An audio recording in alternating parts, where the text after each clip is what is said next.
imagine some mold.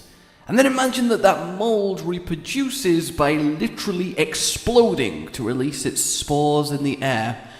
And then imagine something coming along and going, I'm gonna weaponize that.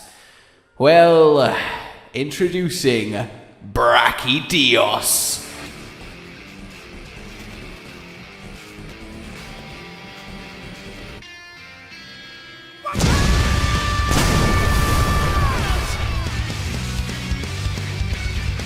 God, I love Brachydios.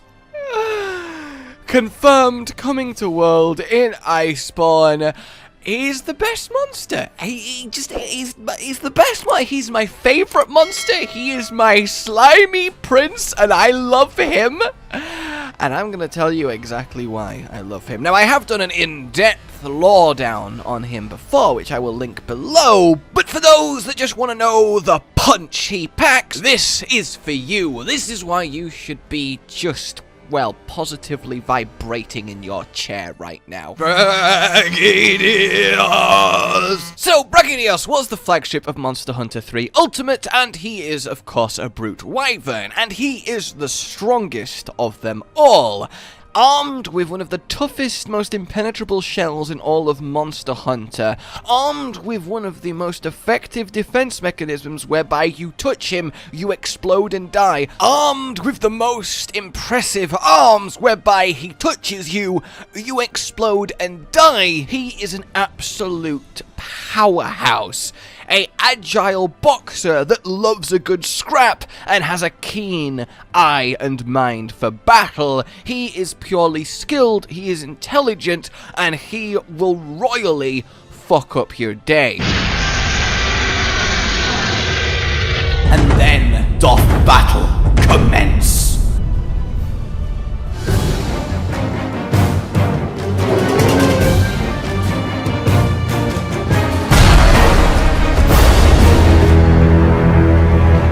So what's going on then with the Brachy? Well, it's all about the green stuff on him, the slime mold. Naturally found in hot volcanic regions, it grows and grows and grows, and as it expands it reaches a critical mass where it's time to propagate, and it does this by slowly shifting from green to yellow to orange to red, and then it explodes, and in doing so spreads its spores far and wide to repeat the process. This then has, as I alluded to at the start, been weaponized by the Brachydios because he has a unique symbiotic relationship with it. His best friends. His shell, the Ebon shell, which is already nigh impenetrable, obsidian toughness, can turn claw and teeth away, shattering it in the process, not to mention Hunter blades. Well, it also has a calm down effect on the slime mold, preventing it from going unstable and, well, exploding. This coupled with his saliva, which has an activating property, which is why he licks his arms all the time. And in that activation, he causes it to grow exponentially, to the point it's dripping off him, just cascading from him. Which means two things. If you attack him, if you touch him, if you hit him, well, it gets onto you, and now that it's on you, it's obviously not on him, it's not being prevented from going unstable, which means point blank, literally painted on you, it explodes, which, needless to say, is devastating if you're made of flesh and blood, which, you know, things tend to be in the world of Monster Hunter. And then, of course, he literally punches you, and he punches you with his pounders, rounded stone fists that have tiny little adorable claws underneath them that don't do much, that shatter rock. So you are being hit with ridiculous amounts of force that if that then doesn't break you, you then have to deal with the fact you are now covered in point-blank exploding slime that will do the job. It's ridiculous. He one-shots, canonically, most other monsters. Agnactor, and now we've seen Uragan just get shattered. And Uragan's shell is heat-resistant and tough, and it did nothing for him. It has to be a terrifying way to go. You can see the fear in his eyes. Help me! I don't want to go. So needless to say, an explosively punching, scrappy, agile boxer brute that completely dominates in both offense and defense is a pretty good candidate for, well, just the best monster, come on now. And on top of that, he is the father of Blast. It was initially introduced with him as the slime status. Now, of course, many monsters have it, but he did that, alright? He made the Blast weapons happen. You think about that. His legacy is, well, it writes itself. He is truly one of the most unique, incredible monsters, and fighting him is a beautiful experience. He is brutal, but he is fair. He is a deadly dance. You have to meet him, you have to match him, you have to get on the front foot, otherwise you will be absolutely smushed into the floor. He sends lines of explosions out by digging his horn into the earth, and then surging the slime underground as it just, and oh god, it's great. He does rings of it around himself. He just stomps forward, leaving a line of puddles that then completely pop one by one. And then the thing is, when he gets angry, when he gets real ticked off, well, the cooling and the calming property of his shell kind of tones down, and the slime mold gets almost explosive on him,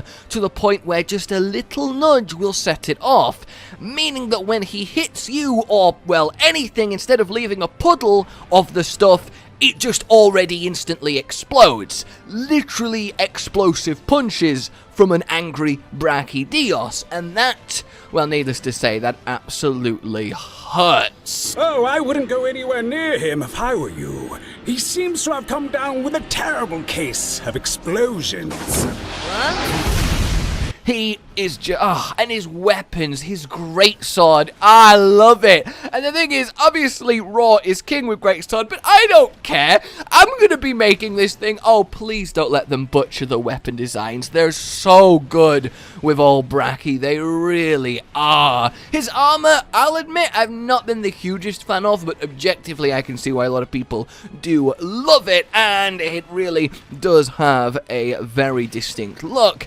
Honestly, he's just, he's so much fun. He's such an active fight. There's never a moment of downtime. You are always just going back and forth with him, and it's just incredible. It's absolutely incredible. They're aggressive, they're territorial, they will absolutely destroy anything that dares come near them. They are peerless hunters that dominate their environments. They can fight certain elder dragons.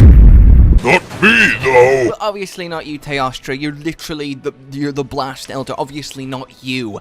And I realize at this point I'm just gushing. I'm like just absolutely just gushing about him. And the thing is, I could gush about him forever because I love him. He's the best. He's literally the best. The fastest, most explodiest, the strongest brute wyvern, and one of the most uniquely designed monsters, coupled with one of the most engaging, high-paced, and interesting fighting styles that is a pleasure to combat.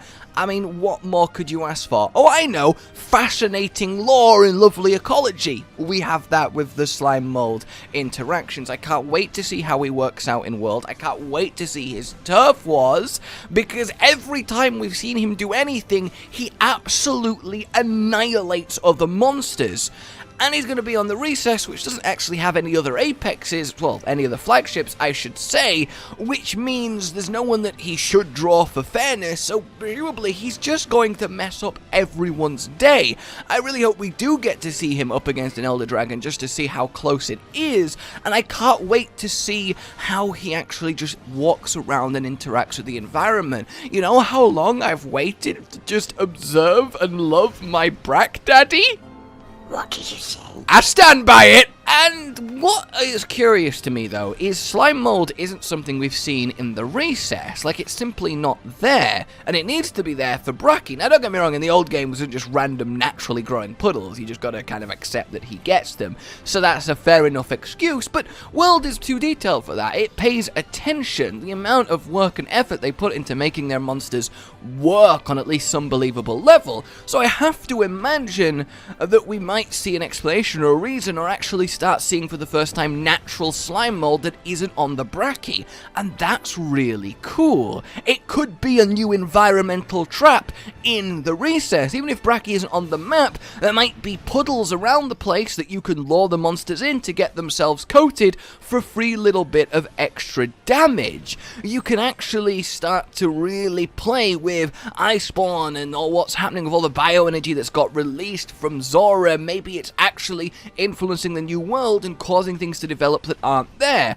On another side note, if we do get Zinogre, we need Thunderbugs, so why would Thunderbugs suddenly appear? Well, we need to have this theme of the environment's changing, evolving, becoming unstable, which is what they are hinting at with the story, what they're playing at, and it's why Brachy is now suddenly here. And that works absolutely perfectly. And I'm just in love with this whole thing. I really am. Hopefully we get Raging Brachydios, his variant, and it's literally the strongest non-elder dragon of them all, but I'm not going to get too excited and go into that for now, but that would be... Ooh, yes. I love it. I love it so much. So yeah, that is my little intro gush on Brachydios and why I love him so. From his design, from how he fights, from how he feels to play against, from his equipment, from his ecology, his lore, there isn't a facet that goes into his perfect soul that isn't precious and needs to be protected as we stab him to death for great glory. Let me know what you guys think. Are you excited for the crushing wyvern himself? Like if you enjoyed this, subscribe for more. I'll see you soon. Hit the bell. A goodbye.